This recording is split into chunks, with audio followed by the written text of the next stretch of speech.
د خبرونو سرټکي مو په تیرو 40 کلونو کې له ظاهرشاه تر اشرف غني پورې ټول افغان حکومتونه د هند پلوي وو. طالبانو ته د پاکستاني عالمانو خبرداری. پاکستاني عالمانو په افغان خاوره کې د فاسدو ویجاړونکو او د پاکستان ضد ډلو د فعالیتونو د مخنیوي غوښتنه وکړه. افغانستان روغتیایي مراکزو ته د طبي تجهیزاتو برابرولو او ځینې نورو مواردو اړوند خبرې وشوې. د پاکستاني درملو پر ځای د هندي درملو د کارولو لپاره د طالبانو هڅې. د طالبانو د عامې روغتیا وزیر وايي د افغانستان درملو بازار 80 تر 80 سلنه په پاکستان پورې تړلی وو. بهرنیو موسسو ته د نیمایي افغانانو اړتیا. د سرسلیب یو نوی راپور ښیي چې د هیواد نیمایي نفوس د بهرنیو موسسو مرستو ته اړتیا لري. او پر اوکراین د روسیې پراخه بریدونه. د تېرې شپې په بریدونو کې په اوکراین کې له 600 ډېر بې پیلوټه الوتکې او 10 توغندۍ په نښه شول. سلامونه، وخت مو پخیر. دا مو 8 بجو خبرو ته ښه راغلاست. نن سه شنبې 2 د مرغومی چې برابرېږي 23 د دسمبر. اوس هم بشپړه خبرونه. زه سادیه طاهر یم. پاکستاني عالمانو د یو خبرپاڼې په خپرولو سره له طالبانو غوښتي چې په افغان خاوره کې د فاسدو ویجاړونکو او د پاکستان ضد ډلو فعالیتونه ودروي. په دې خبرپاڼې کې پاکستاني عالمانو ټینګار کړی چې افغان خاوره باید د پاکستان پر ضد ونه کارول شي او د طالبانو او پاکستان ترمنځ اوسنی کړکېچ باید د خبرو اترو له لارې حل شي. د خبرپاڼې په دې برخه کې د افغانستان له نوم اخیستلو پرته ویل شوي دي چې زده کړه د نارینه‌و او ښځو دواړو لپاره فرض ده او هیڅوک باید له دې محرومه نشي. په همدې حال کې د پاکستان د جمعیت عالمانو شورا مشر مولانا فضل الرحمن د پاکستان د پوځ له لوري پر کابل د برید نیوکه کړې او ویلي دي چې د افغانستان حکومت له ظاهرشاه تر اشرف غني پورې د هند پلوي وو. په افغان خاوره کې د ترهګرو ډلو د شتون په اړه د پاکستان دوامداره اندېښنې. د پاکستان یو شمېر عالمانو په یوه عامه غونډه کې د طالبانو او پاکستان ترمنځ کړکېچ د اندېښنې وړ بللی او د خبرو اترو له لارې یې د حل غوښتنه کړې ده. د غونډې په وروستۍ خبرپاڼه کې پاکستاني عالمانو له طالبانو وغوښتل چې افغان خاوره کې د پاکستان پر وړاندې د امنیت ضد ډلو فعالیت ودروي. په خبرپاڼه کې همداراز ټینګار شوی چې د افغانستان خاوره باید د پاکستان پر ضد د فاسدو او تخریبي ډلو لخوا ونه کارول شي. په خبرپاڼه کې ویل شوي چې عصري او دیني زده کړې د ښځو او نارینه‌وو لپاره فرض دي او هیڅوک باید له دې محروم نشي. په ورته مهال د پاکستان د جمعیت علمای شورا مشر او د طالبانو پخوانی ملاتړی مولانا فضل الرحمن پر کابل د پاکستاني پوځ وروستي بریدونه غندي او دا بریدونه د پوښتنې وړ بولي. د پاکستان د جمعیت علمای مشر دغه راز ادعا کوي چې له ظاهرشاه تر اشرف غني پورې افغان حکومتونه د هند پلوي وو پرته له طالبانو چې د پاکستان پر لور یې ډیره لیوالتیا درلوده. ظاهر شاه سے لے کر اشرف غنی تک په تیرو 40 کلونو کې له ظاهرشاه تر اشرف غني پورې ټول افغان حکومتونه د هند پلوي وو پرته له طالبانو چې د پاکستان په لوري ډیره لیوالتیا درلوده. طالبان په افغانستان کې یوازینۍ طبقه ده چې کولی شي د پاکستان ملاتړ وکړي، خو اختلافونو او کړکېچونو دا مورد لا د مخه کمزوري کړي دي. پر کابل د پاکستاني پوځ برید داسې مثال لري لکه هند چې پر کشمیر یا د پاکستان پر بل ځای برید وکړي. که دا برید له کابل پرته د افغانستان په بل هر ځای کې شوی وای نو ممکن د منلو وړ وای، خو په کابل کې د منلو وړ نه و او نه دی. پاکستاني پوځ په دې وروستیو کې د افغانستان په سرحدي ولایتونو هوایي بریدونه کړي او همدارنګه د کابل ځینې برخې او د کندهار د سپین بولدک ولسوالۍ په نښه کړي. هغه بریدونه چې د غبرګونونو له څپو سره مخ شوي.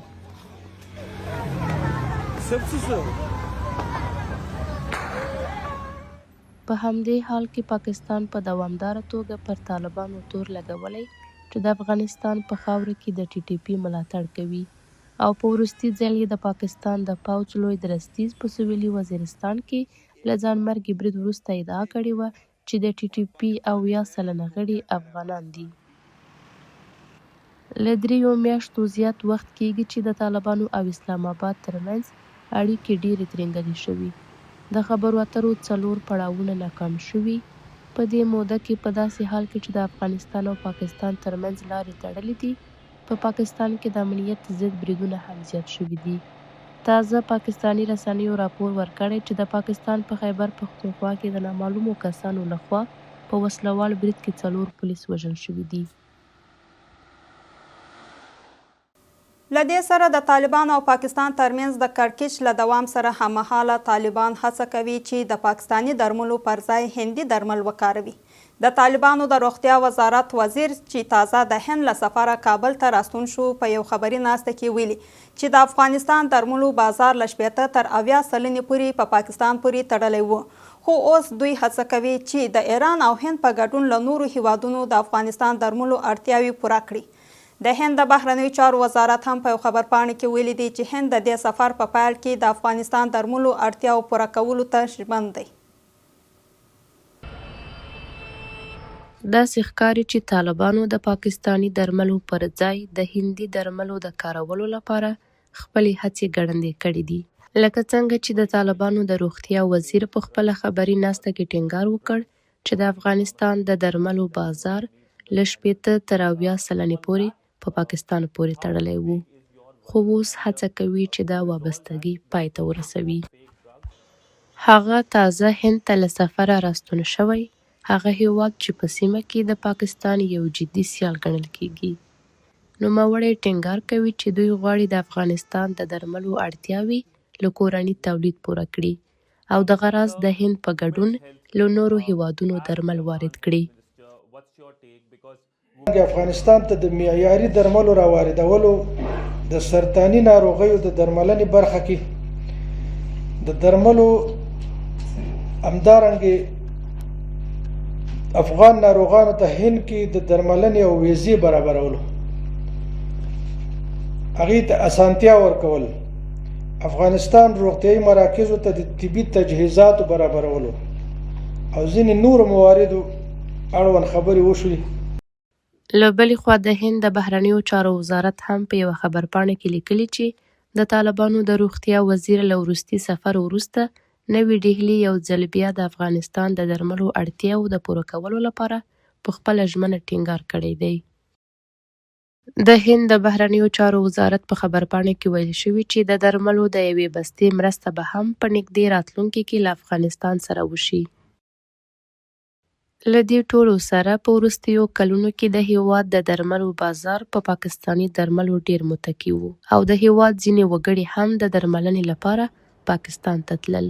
تر دې مخکې د هیواد په څو برخو کې ځینو سیمه ییزو سرچینو هم د لارو له تړلو وروسته د درملو د بیو د لوړېدو خبرداری ورکړی و. د سره صلیب نړیوالې کمیټې په یو نوي راپور کې خبرداری ورکړی چې د افغانستان نیمایي نفوس د بهرنیو موسسو مرستې ته اړتیا لري. دغه سازمان ټینګار کوي چې طبیعي پیښو، اقلیم بدلونونو او له ګاونډي هیوادونو د کډوالو پراخه کچه ستنېدلو روغتیایي، د اوبو او د خوړو خدمتونو د بېساري فشار لاندې راوستي او زیانمنونکي ډلې په ځانګړه توګه خوارځواکي ماشومان، مشران او هغه کورنۍ چې ښځې یې سرپرستې دي د دې کړکېچ په لومړۍ کرښه کې راولي. له دې سره د هیواد ځینې اوسیدونکي وایي چې د خپلو اولادونو لپاره له یو وخت زیات خواړه نشي برابرولی. د سره صلیب نړیوالې کمیټې په یو نوي راپور کې ویلي چې افغانستان په 2025 کال کې د نړۍ له یو لا ژورو بشري بحرانونو سره مخ و. هغه ځای چې د هیواد نږدې نیمایي نفوس شاوخوا 22.9 میلیونه خلک د ژوندي پاتې کېدو لپاره بشري مرستو ته اړتیا لري. یادې کمیټې خبرداری ورکړی چې اقتصادي بحران، پراخې بیکارۍ، اقلیمي بدلونونو، طبیعي پیښو او روغتیایي خدماتو ته محدود لاسرسی میلیونونه افغاني کورنۍ د سقوط تر څنډې لاندې رسولي دي. سره صلیب ټینګار کړی چې د بحران تر ټولو زیان منونکو ډلو ته زیان رسولی دی، په ځانګړې توګه خوارځاکي ماشومان، مشران او هغه کورنۍ چې ښځې سرپرستې دي. په ورته وخت کې د هیواد ځینې وګړي په ځانګړې توګه ښځې وایي چې اقتصادي ستونزو او د مرستندویه ادارو څخه د مرستو بندېدو د دوی ژوند په جدي توګه له ننګونو سره مخ کړی دی.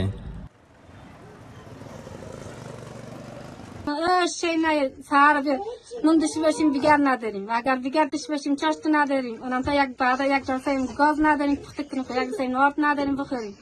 اگه داشته برنجی نداریم ما پختیم دیگه میوه چیزی نداریم سال پیش ما یک گوشت پدر ما نمیرکی زره گوشت ما بخوریم و یک میوه دستونیم ما ایویستی بگیری بشی ما به مثلا من پختمینم بگو جا عرب باشه در اشغالی در بدرزگی ویشی زمیستو وی بیایی بشی یعنی تو زندگی گنده یه دیگه زندگی تلخی میخواد تلخی شوهرم صبح میری بگم میایی صد روپیه بشه و نشده بیل و چیز دو شوی تیری میشه نمیشه دا په داسې حال کې ده چې ملګرو ملتونو تازه راپور ورکړی چې د افغانستان د ټول نفوس یوازې 2.7 سلنه مرستو ته لاسرسی لري خو له 18 میلیونه زیات افغان د خوړو له شدیدې ناامنۍ سره مخ دي هغه شمیر چې د تیر کال پرلته 3 میلیونه زیات دی طالب چارواکي وایي د جوزجان ولایت د کوشتپې او درزاب ولسوالۍ ته د برېښنا رسولو پروژې تړون له یو خصوصي کورني شرکت سره لاسلیک شوی دی د طالبانو د انرژي او اوبو وزارت دوامدارې انرژي رئیس عبدالرحمن رحماني په وینا دا پروژه چې ارزښت یې د 28 میلیونو ډالرو ته رسیږي له داخلي بودیجې تمویلیږي او په دې کې به شبرغان ښار د دغو ولسوالیو 210 سب سټیشنونو ته د 15.4 کیلومتره برېښنا د مزو غځول شامل دي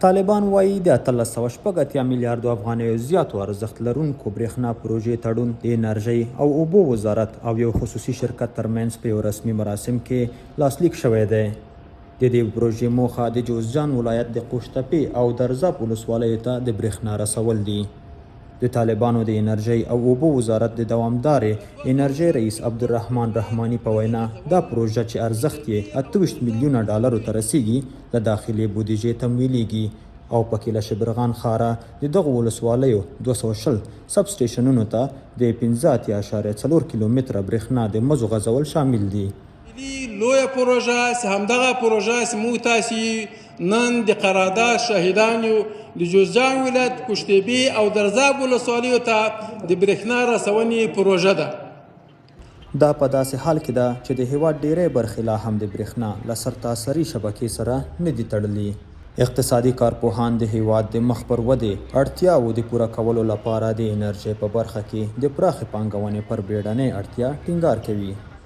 این پروژه برق اقتصاد محلی را میتونه که فعال بسازه و کیفیت زندگی مردم به صورت ملموس بهبود ببخشه. افغانستان از نگاه داشتن منابع طبیعی بخصوص تجدیدپذیر غنامند است. هر چقدر که ترکیز خوبتر در این سکتور کرده باشیم بخصوص تولید انرژی و برق میتونه به سود اقتصاد کشور در نوع خودش تمام شود و اندازی هم پروژه ها هم میتونه سربخش باشه. دا په داسې حال کې ده چې افغانستان د برېښنا له سخت کمښت سره مخ دی او د ژمي په رارسېدو سره د واورې او طوفانونو له امله د هرات په ګډون د یو شمېر ولایتونو برېښنا پرې شوې ده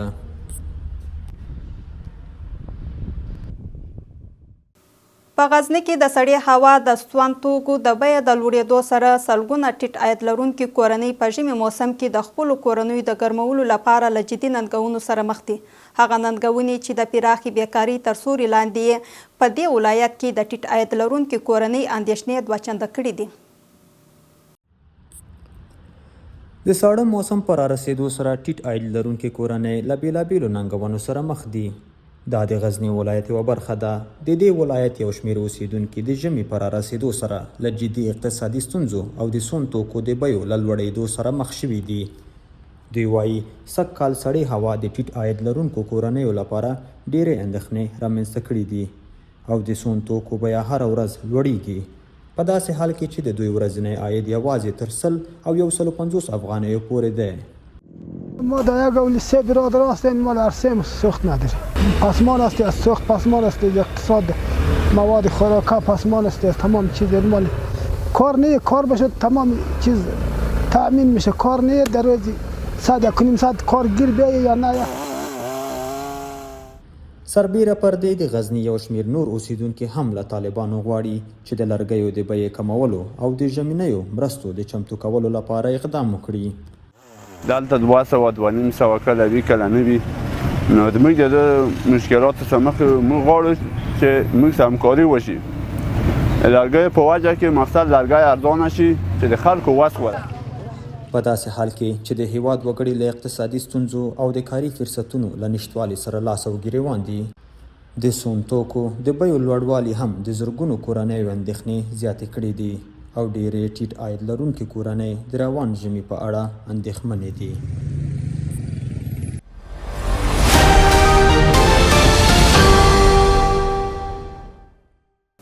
اوس هم څو لنډ اقتصادي خبرونه. د طالبانو له لورې په یوې داوطلبۍ کې د پنجشیر له 3000 قیراط زیات زمرد وپلورل شول. په پنجشیر کې د طالبانو د اطلاعات او کلتور ریاست ویلي چې دغه زمرد له 3.6 میلیون افغانیو ډیر ارزښت لري او د کورنیو پانګوالو سربیره یو چینایي پانګوال هم په دې داوطلبۍ کې ګډون درلود. طالبان کله ناکله په بیلابیلو ولایتونو کې د قیمتي ډبرو په پلورلو سره عاید ترلاسه کوي. د طالبانو تر ادارې لاندې مرکزی بانک له خلکو غوښتنه کړې چې د افغانستان د بانکي سیستم په پیاوړتیا کې مرسته وکړي. دغه بانک پر ایکس ټولنیزه شبکه لیکلي چې د خلکو ملاتړ له بانکونو سره مرسته کړي ترڅو دا سکتور قوي شي او په پایله کې کولی شي د مالی خدماتو د لاسرسي پراختیا او د هیواد اقتصادي ودې ته لار هواره کړي.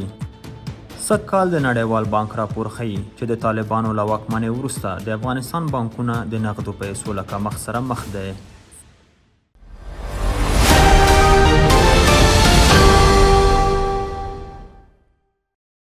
د هیواد په بازارونو کې د اسعارو بیه یو امریکایي ډالر 6.8 افغاني، یو یورو 6.8 افغاني، زر ایراني ریال 1.18 افغاني،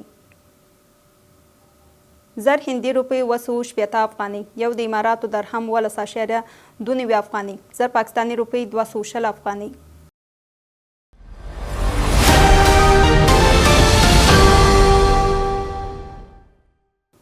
بهرني خبرونه. د اوکراین ولسمشر تېره شپه د روسیې لخوا د پراخه برید خبر ورکړی او ویلي دي چې په دې بریدونو کې په ټوله اوکراین کې له 600 زیاته بې پیلوټه الوتکې او 10 توغندۍ په نښه شوي دي. هغه وایي چې په دې بریدونو کې له یو 4 کلن ماشوم په ګډون 3 کسان وژل شوي دي. په ورته مهال په فلوریډا کې د سولې وروستۍ خبرې اترې روانې دي خو د جدي پرمختګ کومه نښه نه لیدل کیږي.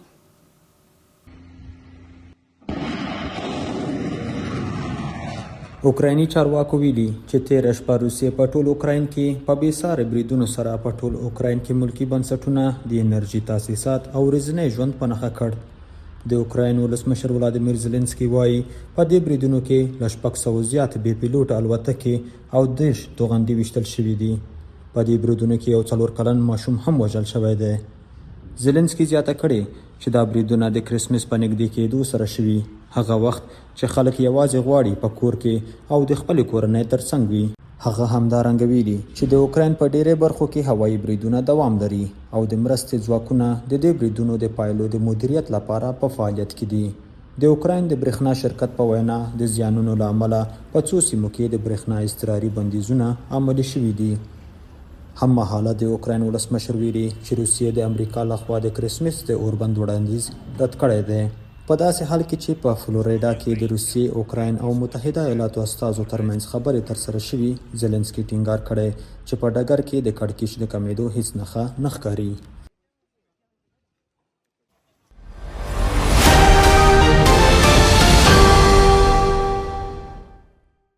د لوبو نړۍ. د افغانستان د 19 کلونو کرکټ لوبډله د زیمبابوې پلازمینې حرارې ته ورسېده ترڅو په یو ورځنیو نړیوالو سیالیو کې برخه واخلي. دا سیالۍ به د درو هیوادونو ترمنځ په 2026 کال کې د آی سی سی د 19 کلونو نارینه‌و د کرکټ له نړیوال جام مخکې ترسره شي. د افغانستان د فوټسال ملي لوبډلې د 2026 کال د اسیا د فوټسال اتلولۍ لپاره د چمتووالي په برخه کې خپله دوهمه دوستانه لوبه د کویت په وړاندې د 3-3 مساوي پای ته ورسول. د هیواد د فوټسال ملي لوبغاړو د همدې لوبډلې په وړاندې په خپل لومړۍ دوستانه لوبه کې هم د 4-4 مساوي پایل ترسره کړی و. د افغانستان د ازلوبي لیگ د ساریپول لوبډلې په اتلولۍ سره پای ته ورسید. د دې سیالیو وروستۍ لوبه د ساریپول او بدخشان ترمنځ ترسره شوه چې ساریپول د بدخشان لوبډلې ته د 0-0 په توپیر ماته ورکړه او د دې لیگ اتلولي وګټله. د سیالیو په پای کې د بدخشان لوبډلې 2 مقام، د بغلان لوبډلې 3 مقام او د کندوز لوبډلې 4 مقام خپل کړ. ګرانو لیدونکو، دا اوس موږ د نن شپې خبرونه او اوس تاسو ته بلنه درکوو تر څو د امو تلویزیون د نورو خپرونکو لیدونکي پاتې شي د کره او تازه خبرونو لپاره زموږ ویب سایټ امو ټي وي ته ولاړ شي او د امو په نوم زموږ ټولنیزې شبکې درسره وڅارئ. الله پامان.